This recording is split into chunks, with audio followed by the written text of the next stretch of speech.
Hey, what's going on, Lorain County High School football fans? Welcome back to another episode of The Blitz, brought to you by our friends at First Federal Savings of Lorain. I'm your host, Rock Anushi, with the one and only Kristen Bauer behind the camera. We're here live again at the Chronicle Telegram, talking regional finals this week. Then there were three, just one team left in Lorain County, two in Medina County. Of course, the Avon Eagles, your lone Lorain County school left. Highland and Medina still alive in Medina County. So let's go back to the regional semis and talk about how this regional final week got set up. And Avon, first and foremost, they survive a scare from Olmsted Falls, 33-23, the final score there. And kind of following along with that game, it was a really nice game plan by the Bulldogs. They had Avon on their heels throughout most of the contest, and it was looking like Olmsted Falls might be ripe for the upset, but the night still belonged to the Eagles. And what might be most impressive for Avon, they lose their quarterback, Nolan Good, not just for the game, but unfortunately for the rest of the season, a shoulder injury for Nolan. So unfortunately, they'll be without him the rest of the way, but no worries.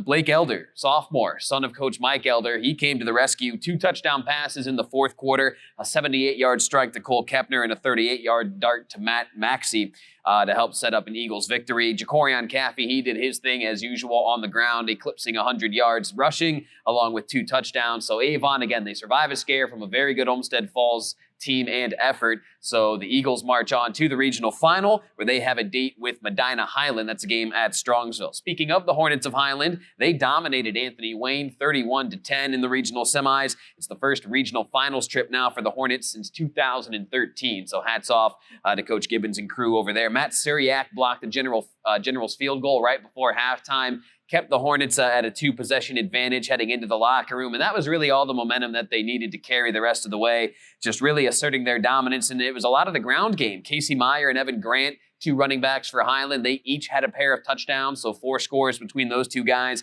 93 total yards on the ground for Casey Miser. Really helped kind of pace the Hornet offense. So, and I'll tell you what else, they were very efficient in crucial downs. 8 for 11 on third downs, 2 for 2 on fourth down conversions. So again, a very efficient night for the Highland Hornets. So again, that sets up a date with the Avon Eagles, a regional final in Division II.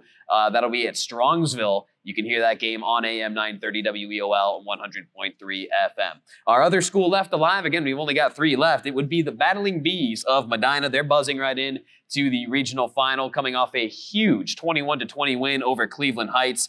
Now, this was a very interesting matchup. Heights had beat Medina by 10 earlier on in the season. It was like 62-52, something like that, a 10-point game, a shootout, really.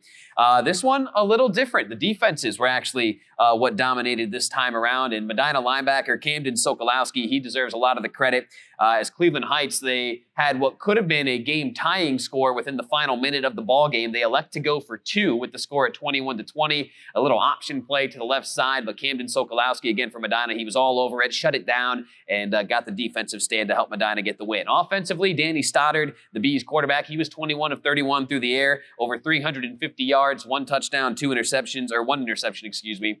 And on the receiving end, Austin Knowles, he had 2 touchdowns, 9 catches, over 172 yards. Knowles and Stoddard have been just dynamite, really, since they've been paired up offensively. And don't sleep on Jack Wojak either. 6 catches for him, almost 100 yards. He finished with 97, but he also had a touchdown. So Knowles, Wojak, and Stoddard, kind of that trio offensively, really doing a lot right now for Medina. And defensively, again, for the Bees, a really stout effort. Marquise Davis, the running back for Cleveland Heights, he's an Ohio State recruit. He torched Medina the first time around, over 350 rushing yards for Davis in that one.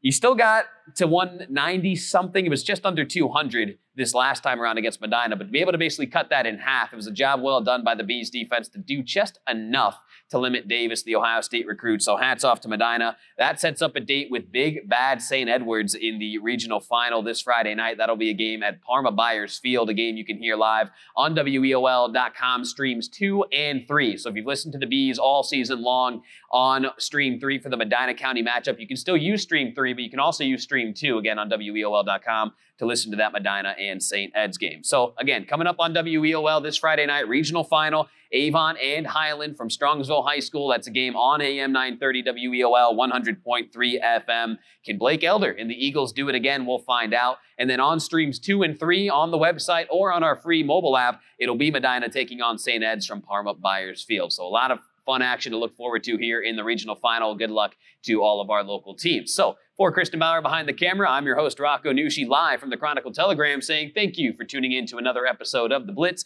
brought to you by our friends at First Federal Savings of Lorain. See you guys next week.